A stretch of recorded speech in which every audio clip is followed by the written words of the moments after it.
Hello. Hello പറയൂ sir, ഈ cinema ഇറങ്ങും മുമ്പ് യൂട്യൂബ് പോലെയുള്ള ഇന്റർനെറ്റ് സൈറ്റിൽ വളരെയധികം ശ്രദ്ധിക്കപ്പെട്ട സിനിമയായിരുന്നല്ലോ. അപ്പോൾ റിലീസ് ആയതിനു ശേഷം സിനിമയുടെ പബ്ലിസിറ്റിക്ക് വേണ്ടി സാറിന് സഹായകരമായിട്ടുണ്ടോ? തീർച്ചയായിട്ടും. കാരണം ക്രിട്ടിസൈസ് ഇല്ലാത്ത ഒരു കാര്യങ്ങളും ഇല്ലല്ലോ. ക്രിട്ടിസൈസ് ഇല്ല. എന്നെ ഇപ്പൊ ഓരോരുത്തർ വിളിച്ച് തെറി വിളിക്കുന്നുണ്ട്. അതൊക്കെ എനിക്ക് കിട്ടുന്ന ഒരു അവാർഡ് പോലെ ഞാൻ കരുതുന്നു. പിന്നെ ഈ സിനിമയുടെ വീഡിയോ ക്ലിപ്പുകളിൽ ചിലർ ആരോപിക്കും പോലെ അശ്ലീലം കടന്നു വന്നെന്ന് പറയുന്നു. അതിനെ കുറിച്ച് താങ്കളുടെ അഭിപ്രായം എന്താണ്? അത് ആ കുട്ടിക്ക് ഞാൻ ആ കുട്ടിക്കും അറിയില്ല, എനിക്കും അറിയില്ല. ഇങ്ങനെ പറയുന്നവർ പറയുന്നു. പറയുന്നവരുടെ മനസ്സിലായിരിക്കുമല്ലേ അശ്ലീലം? തീർച്ചയായിട്ടും അവരുടെ മനസ്സിൽ തന്നെയാണ്. പിന്നെ ഈ സിനിമ ഒരിക്കലും ഇറങ്ങാൻ പോകുന്നില്ല എന്ന് ചിലർ പറഞ്ഞു നടന്നപ്പോഴും യൂട്യൂബിൽ കുറെ മോശം കമന്റുകൾ വന്നപ്പോഴും എന്താണ് സാറിന് തോന്നിയത്? തീർച്ചയായിട്ടും കാരണം ഇതെന്റെ ഒരു പ്രയത്നം, എന്റെ സമയമൊക്കെ ഞാൻ ഇതിനു വേണ്ടി കണ്ടെത്തിയാണ്. വിജയമാവുന്ന തന്നെയാണ് എന്റെ പ്രതീക്ഷ. അതെ, വളരെ പ്രതീക്ഷ അർപ്പിച്ച സാർ ഈ സിനിമ പൂർത്തിയാക്കിയപ്പോൾ നല്ല അഭിപ്രായങ്ങളോടൊപ്പം വളരെ മോശം കമന്റുകൾ വന്നല്ലോ. അപ്പോൾ ഈ കമന്റുകൾ കേട്ടപ്പോൾ സാറിന് എപ്പോഴെങ്കിലും വേദന തോന്നിയിട്ടുണ്ടോ? ഒരിക്കലും ഒരു വേദനയും തോന്നിയിട്ടില്ല. അത് എനിക്ക് കിട്ടുന്ന ഒരു ക്രിട്ടിസൈസം അങ്ങനെ ഞാൻ കരുതിയിട്ടുള്ളൂ. ഓരോരുത്തരുടെ അസൂയ, വാശി, അങ്ങനല്ലേ അതേപോലെ അവർ എക്സ്പ്രസ് ചെയ്യുന്നു, അങ്ങനെ ഞാൻ കരുതിയിട്ടുള്ളൂ. അതെ, ഈ വിമർശനങ്ങളെയും പ്രോത്സാഹനങ്ങളെയും ചിരിച്ചുകൊണ്ട് നേരിടുന്ന ഒരു വ്യക്തിയാണ് താങ്കൾ എന്ന് തോന്നുന്നു. യഥാർത്ഥ ജീവിതത്തിൽ ഉണ്ടാകുന്ന വിമർശനങ്ങളെയല്ല വിഷമങ്ങളെ സാർ ഇതുപോലെ ചിരിച്ചു തന്നെ സ്വീകരിക്കുന്ന സ്വഭാവക്കാരനാണോ? തീർച്ചയായിട്ടും ഞാൻ ചിരിച്ചുകൊണ്ട് തന്നെയാണ് എല്ലാം സ്വീകരിക്കുന്നത്. യഥാർത്ഥ ജീവിതത്തിൽ ഒരുപാട് വിഷമങ്ങൾ ഉണ്ടായിട്ടുണ്ടോ? അപ്പോൾ ഇതുപോലെ തന്നെ ചിരിച്ചിട്ടാണോ സ്വീകരിച്ചത്?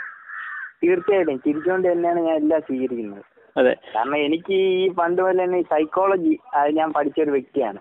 ഓരോ ഹ്യൂമൻ സൈക്കോളജി ഓരോരുത്തർക്ക് വിവിധ കാഴ്ചപ്പാടുകൾ, അങ്ങനെയാണ് എന്റെ ഒരു ഇത്. യഥാർത്ഥ ജീവിതത്തിലെ പ്രണയത്തെ കുറിച്ച് സാറിന്റെ അഭിപ്രായം?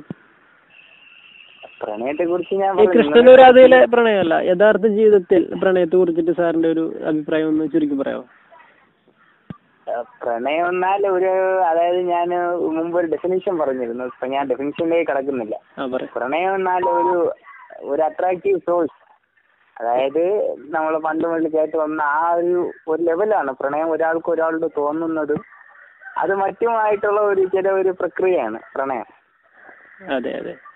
ഇപ്പോൾ താങ്കളെ പോലുള്ളവർ മലയാളത്തിൽ സിനിമ എടുത്തപ്പോൾ നേരിടേണ്ടി വന്ന ചില പ്രശ്നങ്ങൾ കണ്ട് ഭയന്ന് ഇങ്ങനെ ഒരു സിനിമ എടുത്താൽ പ്രശ്നമാകും എന്ന് പറഞ്ഞ് മാറി നിൽക്കുന്നവരോട് താങ്കൾക്ക് എന്തെങ്കിലും പറയാനുണ്ടോ?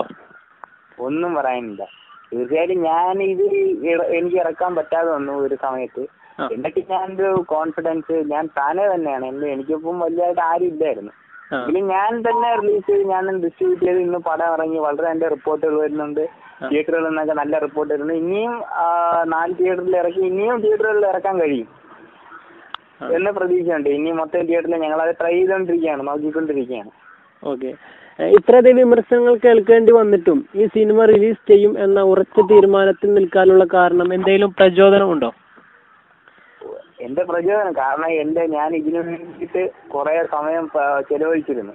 അതിന്റെ കഠിനാധ്വാനം, അതിന്റെ എനിക്ക് കിട്ടുമെന്ന് എനിക്ക് ഉറപ്പുണ്ടായിരുന്നു. അതെ അതെ, അതെനിക്ക് കിട്ടുകയും ചെയ്തു. ഇപ്പൊ അതിന്റെ സന്തോഷം എനിക്ക്. അതെ അതെ. താങ്കൾ വിവാഹിതനാണോ? താങ്കളുടെ ജീവിതത്തിലേക്ക് വരുന്ന പെൺകുട്ടിയെ കുറിച്ച് സങ്കല്പം എന്താണ്? താങ്കൾ വിവാഹിതനാണോ? ഞാൻ വിവാഹിതനല്ല. വിവാഹിതനല്ല. അപ്പൊ താങ്കളുടെ ജീവിതത്തിലേക്ക് കടന്നു വരുന്ന പെൺകുട്ടിയെ കുറിച്ച് താങ്കൾക്ക് സങ്കല്പമുണ്ടോ എന്തെങ്കിലും? എന്റെ സങ്കല്പം എന്ന് പറയുന്നത് എനിക്കങ്ങനെ സങ്കല്പം, ഞാൻ പ്രതീക്ഷിക്കുന്ന ഒരു വ്യക്തിയാണ്. അത് നല്ലത് നടക്കും, അതൊരു വിധി ഉണ്ടെങ്കിൽ, ഈശ്വരാനുഗ്രഹം ഉണ്ടെങ്കിൽ അത് നടന്നിരിക്കും. എനിക്കെന്നുള്ള ഒരു വിധിച്ചിട്ടുണ്ട്. അങ്ങനെ ആ ഒരു പ്രതീക്ഷയാണ് എനിക്കുള്ളത്. അത്ര തന്നെ അല്ലേ? Okay okay, Santhosh sir. ഒരു ഹോസ്പിറ്റലല്ലേ ഇപ്പോ? അതെ, ഞാൻ തൈറോയിഡിന്റെ ഓപ്പറേഷൻ കഴിഞ്ഞിരുന്നു. അപ്പൊ എന്റെ തൊണ്ടയാണ്. അപ്പൊ ഈ ഓപ്പറേഷൻ കഴിഞ്ഞ് ഞാൻ ഈ ഫിലിമിന്റെ ഒക്കെ റിസൾട്ട് ഇതൊക്കെ കേട്ടു. അങ്ങനെ ഇരിക്കുകയാണ്. അപ്പോഴാണ് താങ്കൾ വിളിച്ചത് തന്നെ. എന്തായാലും സന്തോഷമുണ്ട്. ഞാൻ ഇന്നലെ ആ സിനിമ കണ്ടിരുന്നു. ഞാൻ ഫാമിലി ആയിട്ടാണ് ഞാൻ പോയി കണ്ടത്. പക്ഷേ ഈ വിമർശിക്കുന്ന, സത്യം പറയുകയാണെങ്കിൽ സാറിനെ കുറിച്ച് വിമർശിക്കുമ്പോൾ എനിക്കും പലപ്പോഴും വിമർശനങ്ങൾ സാറിനെതിരെ ഉന്നയിക്കാൻ തോന്നിയിട്ടുണ്ടെങ്കിൽ ഇപ്പോൾ എനിക്ക് ആ സിനിമ കണ്ടതിന് ശേഷം എല്ലാം മാറി സാറേ. എന്താന്ന് വെച്ചാൽ ഞാൻ ഒരുപാട് ഇങ്ങനെ വിമർശിക്കുന്നവരെ കാണുമ്പോൾ അവരെന്തേലും പറയുന്നുണ്ടാവും എന്നുള്ളൊരു ധാരണയായിരുന്നു. ഇപ്പൊ എനിക്ക് മനസ്സിലായി വിമർശനങ്ങളിലൊന്നും ഒരു കാര്യമില്ല എന്ന് മനസ്സിലായി. നമുക്ക് കഴിവുണ്ട്, സൊസൈറ്റിന് മുന്നിൽ തെളിയിക്കുക. വിമർശനം ഒരു ബൂസ്റ്റിംഗ് ആയിരുന്നല്ലോ. വിമർശനങ്ങൾ ഇത്രയും ഉള്ളത് കൊണ്ടാണ് ഇത് ഈ വിജയത്തിന് അതൊരു കാരണമാണ്. അപ്പൊ അതും ഞാൻ വളരെ സന്തോഷപൂർവ്വം സ്വീകരിക്കുന്നു. ഓക്കെ സാർ, സാറിന്റെ പുതിയ സിനിമ ജിത്തു ബോയ് എന്ന ചോക്ലേറ്റ് ബോയിയെ കുറിച്ചിട്ട് എന്തെങ്കിലും പറയാം? ജിത്തു എന്ന ചോക്ലേറ്റ്, കാരണം ഇത് ഒരു ഹിന്ദിയിൽ ഇറക്കണം. കാരണം ഇപ്പോൾ ഇത് ഹിന്ദിയിലും തമിഴിലും ഒക്കെ ഇറക്കണം. കാരണം അത് നടന്നുകൊണ്ടിരിക്കുകയാണ്. ഒരു ഡബിങ് അതല്ലല്ല, ഇതിന്റെ ഒരു ഡബിങ് ചെറിയൊരു പ്രക്രിയ നടന്നുകൊണ്ടിരിക്കുകയാണ്. അത് കഴിഞ്ഞിട്ടാണ് എന്റെ പുതിയ പ്രോജക്ട് ജിത്തു എന്ന ചോക്ലേറ്റ് പയ്യൻ. അത് വളരെ ഒരു ഫാന്റസി ആയിട്ടുള്ള ഒരു മൂവിയാണ്. പിന്നെ അതിലേക്ക് ചർച്ച നടന്നുകൊണ്ടിരിക്കുക. അത് ഉടൻ തന്നെ ഉണ്ടാവും. അതിൽ സാർ തന്നെയാണോ നായകൻ? അതെ, ഞാൻ തന്നെയാണ്. അതെ അതെ, ഈ കൃഷ്ണനും ഞാൻ പൂർത്തിയാക്കി കഴിഞ്ഞു. ആണല്ലേ? ഈ കൃഷ്ണനും രാധയും എന്ന ചിത്രത്തിലെ നായികമാർ തന്നെയാണോ? അതിലെ എല്ലാ കഥാപാത്രങ്ങളും അവതരിപ്പിച്ച ഒരു ഇതിലുണ്ടോ?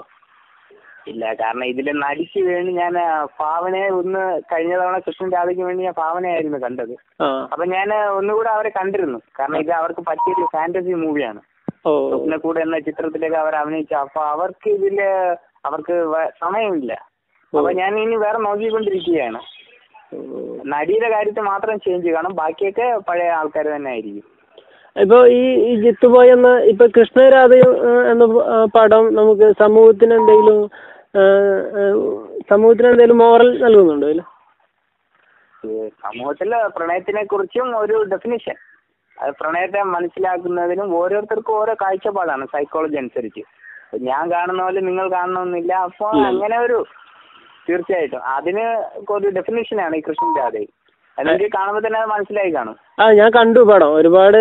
എനിക്ക് ഇപ്പൊ തന്നെ വിളിച്ചപ്പോ എനിക്ക് മനസ്സിലായത് എന്താ വെച്ചാൽ സാറ് ഒരു പച്ച പാവാണെന്ന് എനിക്ക് മനസ്സിലായി. ഇത്രയധികം വിമർശനങ്ങള് ഉൾക്കൊള്ളാൻ എങ്ങനെ കഴിയുന്നു എന്നാണ് എനിക്ക് മനസ്സിലാവാത്തത്. തീർച്ചയായിട്ടും വേറെ ആരെങ്കിലും ആണെങ്കിൽ ആത്മഹത്യ ചെയ്തേനെ. പക്ഷെ ഞാൻ ഇപ്പോഴും എന്നെ ഭീഷണിപ്പെടുത്തുന്നവരുണ്ട്, വിളിച്ച് ചീത്ത പറയുന്നവരുണ്ട്. ഞാൻ ഇതൊക്കെ സന്തോഷപൂർവ്വം സ്വീകരിക്കുകയാണ്. ഓക്കെ, സാറിനും സാറിന്റെ കുടുംബത്തിനും നല്ലത് മാത്രം നേർന്നുകൊണ്ട് ഇപ്പൊ കൃഷ്ണൻ രാധയും പോലെ തന്നെ ജിത്തു ബോയ് എന്ന ചോക്ലേറ്റ് ബോയ് 100 ദിവസം ഓരട്ടെ എന്ന് ആശംസിച്ചുകൊണ്ട്. Thank you very much. നന്ദിയുണ്ട് Vijay. Okay okay, thank you. Hello. Hello, പറയൂ സാർ. ഈ സിനിമ ഇറങ്ങും മുമ്പ് യൂട്യൂബ് പോലെയുള്ള ഇന്റർനെറ്റ് സൈറ്റിൽ വളരെയധികം ശ്രദ്ധിക്കപ്പെട്ട സിനിമയായിരുന്നല്ലോ. അപ്പോൾ റിലീസ് ആയതിനു ശേഷം സിനിമയുടെ പബ്ലിസിറ്റിക്ക് വേണ്ടി സാറിന് സഹായകരമായിട്ടുണ്ടോ? തീർച്ചയായിട്ടും. കാരണം ക്രിട്ടിസൈസ് ഇല്ലാത്ത ഒരു കാര്യങ്ങളും ഇല്ലല്ലോ. ക്രിട്ടിസൈസ് ഇല്ല. എന്നെ ഇപ്പൊ ഓരോരുത്തർ വിളിച്ച് തെറി വിളിക്കുന്നുണ്ട്. അതൊക്കെ എനിക്ക് കിട്ടുന്ന ഒരു അവാർഡ് പോലെ ഞാൻ കരുതുന്നു.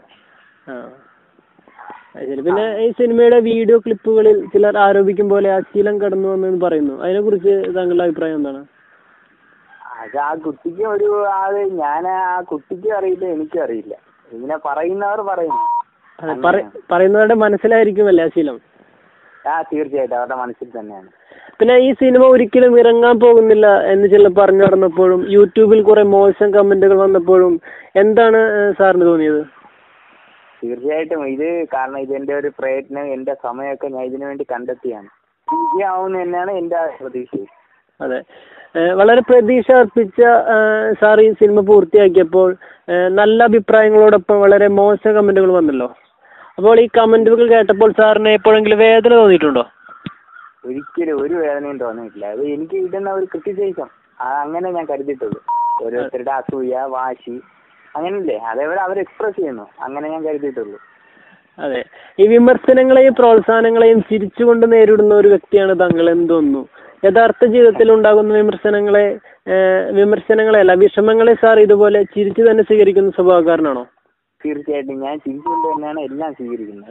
യഥാർത്ഥ ജീവിതത്തിൽ ഒരുപാട് വിഷമങ്ങൾ ഉണ്ടായിട്ടുണ്ടോ? അപ്പോൾ ഇതുപോലെ തന്നെ ചിരിച്ചിട്ടാണോ സ്വീകരിച്ചത്? തീർച്ചയായിട്ടും ചിരിച്ചുകൊണ്ട് തന്നെയാണ് ഞാൻ എല്ലാം സ്വീകരിക്കുന്നത്. അതെ, കാരണം എനിക്ക് ഈ പണ്ട് പോലെ തന്നെ സൈക്കോളജി അത് ഞാൻ പഠിച്ചൊരു വ്യക്തിയാണ്. ഓരോ ഹ്യൂമൻ സൈക്കോളജി ഓരോരുത്തർക്ക് വിവിധ കാഴ്ചപ്പാടുകൾ, അങ്ങനെയാണ് എന്റെ ഒരു ഇത്. യഥാർത്ഥ ജീവിതത്തിലെ പ്രണയത്തെ കുറിച്ച് സാറിന്റെ അഭിപ്രായം? പ്രണയത്തെ കുറിച്ച് ഞാൻ കൃഷ്ണനുരാധയിലെ പ്രണയമല്ല, യഥാർത്ഥ ജീവിതത്തിൽ പ്രണയത്തെ കുറിച്ചിട്ട് സാറിന്റെ ഒരു അഭിപ്രായം ഒന്ന് ചുരുക്കി പറയാമോ?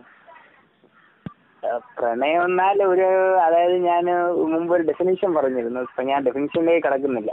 പ്രണയം എന്നാൽ ഒരു അട്രാക്റ്റീവ് സോഴ്സ്, അതായത് നമ്മൾ പണ്ട് മുതൽ കേട്ട് വന്ന ആ ഒരു ലെവലാണ് പ്രണയം. ഒരാൾക്ക് ഒരാളോട് തോന്നുന്നതും അത് മറ്റുമായിട്ടുള്ള ഒരു പ്രക്രിയയാണ് പ്രണയം. അതെ അതെ. ഇപ്പോൾ താങ്കളെ പോലുള്ളവർ മലയാളത്തിൽ സിനിമ എടുത്തപ്പോൾ നേരിടേണ്ടി വന്ന ചില പ്രശ്നങ്ങൾ കണ്ട് ഭയന്ന് ഇങ്ങനെ ഒരു സിനിമ എടുത്താൽ പ്രശ്നമാകും എന്ന് പറഞ്ഞ് മാറി നിൽക്കുന്നവരോട് താങ്കൾക്ക് എന്തെങ്കിലും പറയാനുണ്ടോ? ഒന്നും പറയാനില്ല. തീർച്ചയായിട്ടും ഞാൻ ഇത് എനിക്ക് ഇറക്കാൻ പറ്റാതെ വന്നു ഒരു സമയത്ത്. എന്നിട്ട് ഞാൻ ഒരു കോൺഫിഡൻസ്, ഞാൻ താനെ തന്നെയാണ്, എനിക്കിപ്പം വലിയതായിട്ട് ആരും ഇല്ലായിരുന്നു. എങ്കിലും ഞാൻ തന്നെ റിലീസ് ചെയ്ത്, ഞാൻ ഡിസ്ട്രിബ്യൂട്ട് ചെയ്ത്, ഇന്ന് പടം ഇറങ്ങി, വളരെ എന്റെ റിപ്പോർട്ടുകൾ വരുന്നുണ്ട്, തിയേറ്ററുകളിൽ നിന്നൊക്കെ നല്ല റിപ്പോർട്ട് വരുന്നുണ്ട്. ഇനിയും 4 തിയേറ്ററിൽ ഇറക്കി, ഇനിയും തിയേറ്ററുകളിൽ ഇറക്കാൻ കഴിയും എന്ന പ്രതീക്ഷയുണ്ട്. ഇനി മൊത്തം തിയേറ്ററിൽ ഞങ്ങൾ അത് ട്രൈ ചെയ്തുകൊണ്ടിരിക്കുകയാണ്, നോക്കിക്കൊണ്ടിരിക്കുകയാണ്. ഓക്കെ. ഇത്രയധികം വിമർശനങ്ങൾ കേൾക്കേണ്ടി വന്നിട്ടും ഈ സിനിമ റിലീസ് ചെയ്യും എന്ന ഉറച്ച തീരുമാനത്തിൽ നിൽക്കാനുള്ള കാരണം എന്തെങ്കിലും പ്രചോദനമുണ്ടോ? എന്റെ പ്രചോദനം കാരണം ഞാൻ ഇതിനു വേണ്ടിയിട്ട് കുറെ സമയം ചെലവഴിച്ചിരുന്നു. അതിന്റെ കഠിനാധ്വാനം, അതിന്റെ ഇത് എനിക്ക് കിട്ടുമെന്ന് എനിക്ക് ഉറപ്പുണ്ടായിരുന്നു. അതെ അതെ, അതെനിക്ക് കിട്ടുകയും ചെയ്തു. ഇപ്പൊ അതിന്റെ സന്തോഷമുണ്ട് എനിക്ക്. അതെ അതെ. താങ്കൾ വിവാഹിതനാണോ? താങ്കളുടെ ജീവിതത്തിലേക്ക് വരുന്ന പെൺകുട്ടിയെ കുറിച്ച് സങ്കല്പം എന്താണ്? താങ്കൾ വിവാഹിതനാണോ? ഞാൻ വിവാഹിതനല്ല. വിവാഹിതനല്ല. അപ്പൊ താങ്കളുടെ ജീവിതത്തിലേക്ക് കടന്നു വരുന്ന പെൺകുട്ടിയെ കുറിച്ച് താങ്കൾക്ക് സങ്കല്പമുണ്ടോ എന്തെങ്കിലും? എന്റെ സങ്കല്പം എന്ന് പറയുന്നത്, എനിക്കങ്ങനെ സങ്കല്പം, ഞാൻ പ്രതീക്ഷിക്കുന്ന ഒരു വ്യക്തിയാണ്. അത് നല്ലത് നടക്കും, അതൊരു വിധി ഉണ്ടെങ്കിൽ, ഈശ്വരാനുഗ്രഹം ഉണ്ടെങ്കിൽ അത് നടന്നിരിക്കും. എനിക്കെന്നുള്ള ഒരു വിധിച്ചിട്ടുണ്ട്. അങ്ങനെ ആ ഒരു പ്രതീക്ഷയാണ് എനിക്കുള്ളത്. അത്ര തന്നെ അല്ലേ? Okay okay, Santhosh sir. ഒരു ഹോസ്പിറ്റലല്ലേ ഇപ്പോ? അതെ, ഞാൻ തൈറോയിഡിന്റെ ഓപ്പറേഷൻ കഴിഞ്ഞിരുന്നു. അപ്പൊ എന്റെ തൊണ്ടയാണ്. അപ്പൊ ഈ ഓപ്പറേഷൻ കഴിഞ്ഞു ഞാൻ ഈ ഫിലിമിന്റെ ഒക്കെ റിസൾട്ട് ഇതൊക്കെ കേട്ടു, അങ്ങനെ ഇരിക്കുകയാണ്. അപ്പോഴാണ് താങ്കൾ വിളിച്ചത് തന്നെ. എന്തായാലും സന്തോഷമുണ്ട്. ഞാൻ ഇന്നലെ ആ സിനിമ കണ്ടിരുന്നു. ഞാൻ ഫാമിലി ആയിട്ടാണ് ഞാൻ പോയി കണ്ടത്. പക്ഷെ ഈ വിമർശിക്കുന്ന, സത്യം പറയുകയാണെങ്കിൽ സാറിനെ കുറിച്ച് വിമർശിക്കുമ്പോൾ എനിക്കും പലപ്പോഴും വിമർശനങ്ങൾ സാറിനെതിരെ ഉന്നയിക്കാൻ തോന്നിയിട്ടുണ്ടെങ്കിൽ ഇപ്പോൾ എനിക്ക് ആ സിനിമ കണ്ടതിന് ശേഷം എല്ലാം മാറി സാറേ. എന്താന്ന് വെച്ചാൽ ഞാൻ ഒരുപാട് ഇങ്ങനെ വിമർശിക്കുന്നവരെ കാണുമ്പോ അവരെന്തേലും പറയുന്നുണ്ടാവും എന്നുള്ളൊരു ധാരണയായിരുന്നു. ഇപ്പൊ എനിക്ക് മനസ്സിലായി, വിമർശനങ്ങളിലൊന്നും ഒരു കാര്യമില്ലെന്ന് മനസ്സിലായി. നമുക്ക് കഴിവുണ്ട്, സൊസൈറ്റിയുടെ മുന്നിൽ തെളിയിക്കുക. വിമർശനം ഒരു ബൂസ്റ്റിംഗ് ആയിരുന്നല്ലോ.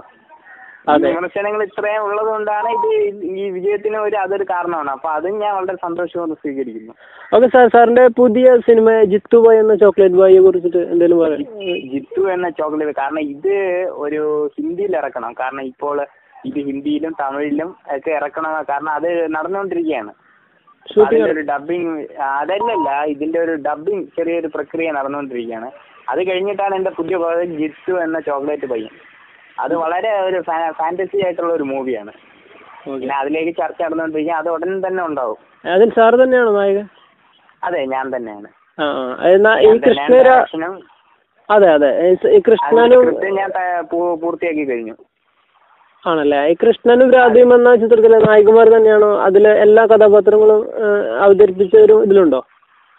ഇല്ല, കാരണം ഇതില് നടിക്ക് വേണ്ടി ഞാൻ ഭാവനയെ കഴിഞ്ഞ തവണ കൃഷ്ണൻ രാധയ്ക്ക് വേണ്ടി ഞാൻ ഭാവനയായിരുന്നു കണ്ടത്. അപ്പൊ ഞാൻ ഒന്നുകൂടെ അവരെ കണ്ടിരുന്നു. കാരണം ഇത് അവർക്ക് പറ്റിയൊരു ഫാന്റസി മൂവിയാണ്. സ്വപ്നക്കൂട് എന്ന ചിത്രത്തിലേക്ക് അവർ അഭിനയിച്ചു. അപ്പൊ അവർക്ക് സമയമില്ല. അപ്പൊ ഞാൻ ഇനി വേറെ നോക്കിക്കൊണ്ടിരിക്കുകയാണ്. നടിയുടെ കാര്യത്തിൽ മാത്രം ചേഞ്ച് കാണും, ബാക്കിയൊക്കെ പഴയ ആൾക്കാർ തന്നെ ആയിരിക്കും. ഇപ്പൊ ഈ ജിത്തു ബോയ് എന്ന ഇപ്പൊ കൃഷ്ണരാധ എന്ന പടം നമുക്ക് സമൂഹത്തിന് എന്തെങ്കിലും മോറൽ നൽകുന്നുണ്ടോ? സമൂഹത്തില് പ്രണയത്തിനെ കുറിച്ചും ഒരു ഡെഫിനിഷൻ, അത് പ്രണയത്തെ മനസ്സിലാക്കുന്നതിനും ഓരോരുത്തർക്കും ഓരോ കാഴ്ചപ്പാടാണ് സൈക്കോളജി അനുസരിച്ച്. ഞാൻ കാണുന്ന പോലെ നിങ്ങൾ കാണണമെന്നില്ല. അപ്പൊ അങ്ങനെ തീർച്ചയായിട്ടും അതിന് ഒരു ഡെഫിനിഷനാണ് ഈ കൃഷ്ണൻ രാധ. അല്ലെങ്കിൽ കാണുമ്പോ തന്നെ അത് മനസ്സിലായി കാണും. ഞാൻ കണ്ടു പടം ഒരുപാട്. എനിക്ക് ഇപ്പൊ തന്നെ വിളിച്ചപ്പോ എനിക്ക് മനസ്സിലായത് എന്താ വെച്ചാ, സാറ് ഒരു പച്ച പാവാണെന്ന് എനിക്ക് മനസ്സിലായി. ഇത്രയധികം വിമർശനങ്ങള് ഉൾക്കൊള്ളാൻ എങ്ങനെ കഴിയുന്നു എന്നാണ് എനിക്ക് മനസ്സിലാവാത്തത്. തീർച്ചയായിട്ടും വേറെ ആരെങ്കിലും ആണെങ്കിൽ ആത്മഹത്യ ചെയ്തേനെ. പക്ഷെ ഞാൻ ഇപ്പോഴും എന്നെ ഭീഷണിപ്പെടുത്തുന്നവരുണ്ട്, വിളിച്ച് ചീത്ത പറയുന്നവരുണ്ട്. ഞാൻ ഇതൊക്കെ സന്തോഷപൂർവ്വം സ്വീകരിക്കുകയാണ്. ഓക്കെ, സാറിനും സാറിന്റെ കുടുംബത്തിനും നല്ലത് മാത്രം നേർന്നുകൊണ്ട് ഇപ്പൊ കൃഷ്ണ രാധയും പോലെ തന്നെ ജിത്തു ബോയ് എന്ന ചോക്ലേറ്റ് ബോയ് 100 ദിവസം ഓരട്ടെ എന്ന് ആശംസിച്ചുകൊണ്ട്. Thank you very much. നന്ദിയുണ്ട് Vijay. Okay okay, thank U.